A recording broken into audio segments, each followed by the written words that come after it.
What's up, everybody? Welcome back to Grow Old With Us, where we are growing old together. I'm Cody. That's Josh.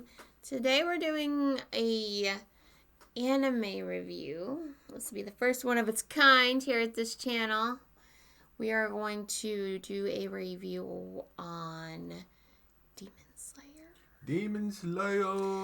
New movie has been announced to hit American theaters April 23rd, I believe.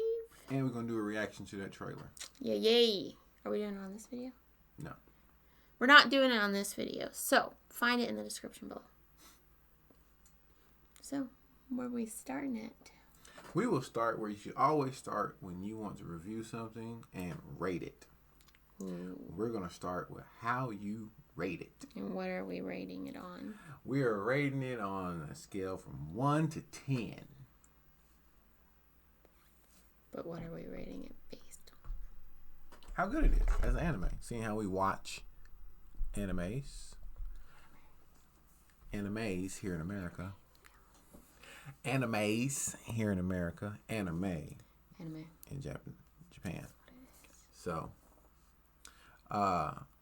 since we watch a lot of them, we have an understanding of character development, story pacing, plot armor, all those different things. So that's how you should be rating one. Okay. So what do you rate it? I rate it a 8 out of 10. I rate it a 8.5 out of 10.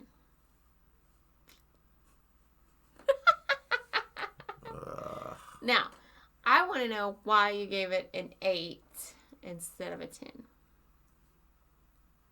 Because it has one very annoying character in it. And not only is he annoying, see, it would have just been 1 point for him being annoying, but he's also a animation time waste as well. So you know how like they create some characters that eat up time and stuff like that? He's one of those. And of course, we are talking about none other than Zenitsu. So in my personal opinion, since we're just gonna start right off the back with the annoying character, I also find him incredibly annoying, and he does have to do with why my rating was not higher as well. But I have to give him props on how he went above and beyond to protect Nezuko. So, he has a good heart, but his character is annoying. His character, to me, my thing is simple. When we first seen him was at the end of the the Demon Corpse test or whatever. He had survived the mountain for 7 days. Mm-hmm. They had an opportunity to make him the morbid, sad, edge character. Because when you first seen him, he was sitting there mumbling to himself, I shouldn't have survived this. I'm going to die. He was sitting there doing that. It wasn't screaming. It wasn't over the top or anything like that. They could have brought that. They could have went with that for him. And it would have been so much more digestible for a character. And if you make it to where he falls asleep and then he's a bad A, cool. But I don't know. To me, once he appears, he starts getting too much animation time.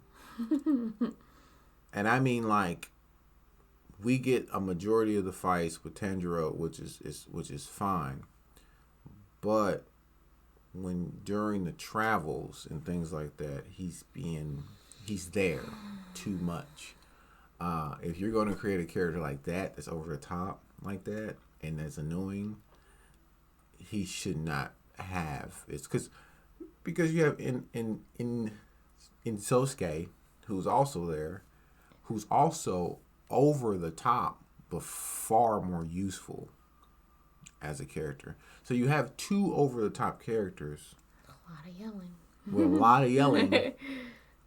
And so you have this one who's only useful when he falls asleep, and then you have this other one who's over the top, but he's consistently useful. You know what I mean? And to be honest with you, it seems like Inosuke doesn't get as much animation time as our lightning guy. To me, it doesn't seem that way. So it seems like to me, which we're supposed to be following Tanjiro and, Netsuko in this situation, in this season anyway, because that can change depending on how they take the story. I hope not. It's mainly about them. But it seems like his animation time is just a little too high. If they would have dialed it back to where he's not eating up minutes complaining, screaming, holding on to Tanjiro, which slows him down and stuff like that, it would be a totally different situation of how I would rate the show. But he eats up way too much time to moving this story forward. You know what I mean?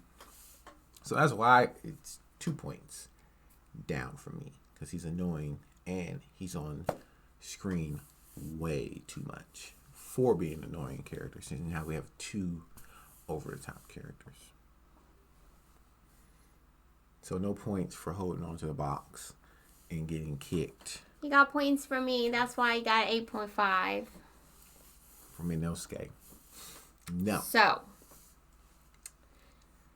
I would like to take a second to just comment on how amazing the art is in the show. I really like the battle style art that comes out when Tanjiro's battling.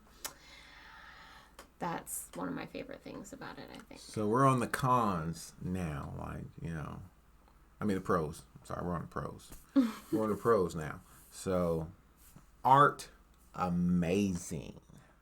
I think the storyline's good too. The storyline, while semi-generic, because the sister twist gives it its own uniqueness for the characters.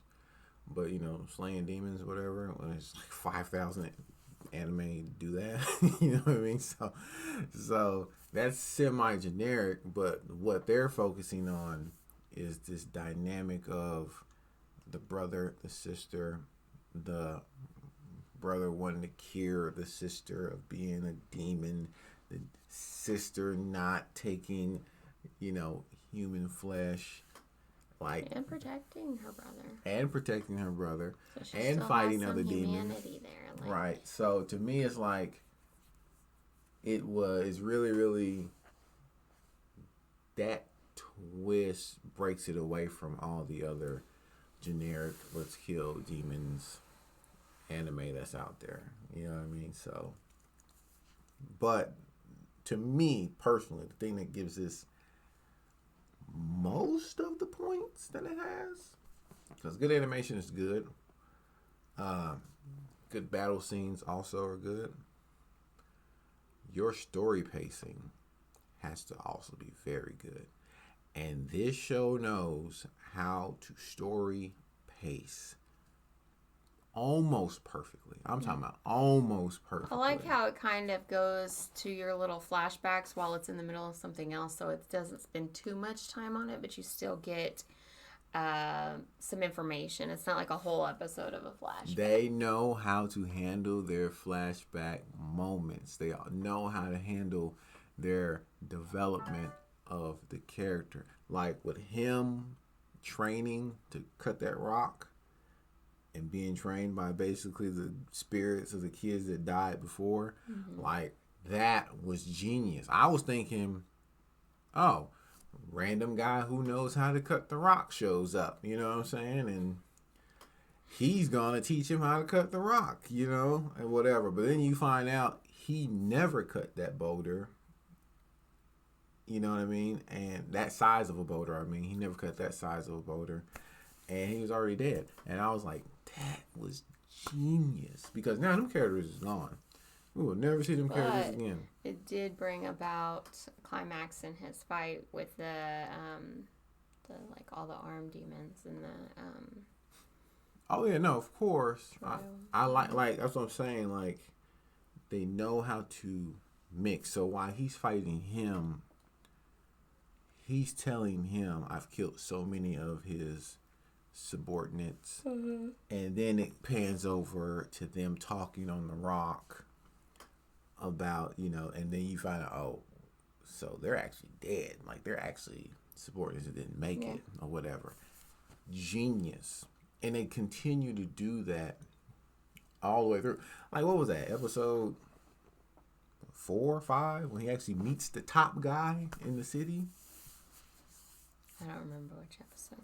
It's early, though. Like, that's an early thing for you to be, like, just strolling through the city and the demon scent that wiped out your family is in that same city. I was like, when they showed that, I was like, what? Like, this early? I really can't wait to find out more, like, go forward on this anime. So, to me, that tier right there, because that's important. Story pacing is very, very important. We don't want, I don't know why they do it, but we don't want 2 episodes of flashbacks of stuff we've already watched. And we just don't want to see it again. Shorten that stuff down, like animes have started to do, and to me, that's how you need to do it. That old style of that needs to be out of here. Now, don't just go dissing Naruto right now, okay?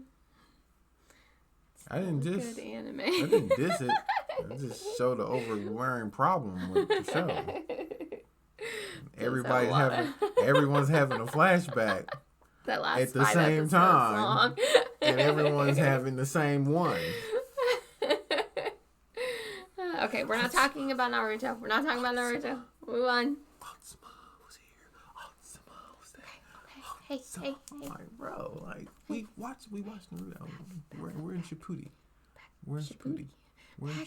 Back to Demon Slayer. We are going to react to the trailer of the movie to see what's going to happen next. So make sure that you check that out. And also, we would love to hear your thoughts on the anime as well. I personally think that if this Mugen Train movie is to show each one of I can't think of the name of the group of people, a group of the people, if they were to do that with a movie per character, I would be fine with it. Yeah, I just hope it doesn't stall or put aside, like, not being able to continue with the anime itself. No, I think if they broke it to the movie, like, so this is a movie, but it's also connected to the world and it's pushing the plot forward. And they just did a movie per character that's part of that little Hashashin or something. I can't Yeah, but think why of would they... How would it progress the storyline if it's about their lives and how they... It's not about their lives. It's about each one of these characters that's fighting a member of that, like, 12 or 11 or whatever, demons. Okay, let's watch the trailer so that I'm just saying, I'll be okay with it because that would be genius. Each person gets their own, like, little 2-hour movie, which is basically, if you break that up, how many episodes? That's quite a few episodes. So, I think that'd be a dope idea. Probably won't have it, but it'd be a dope idea. Anyways, go ahead. We're done. We are? Mm-hmm.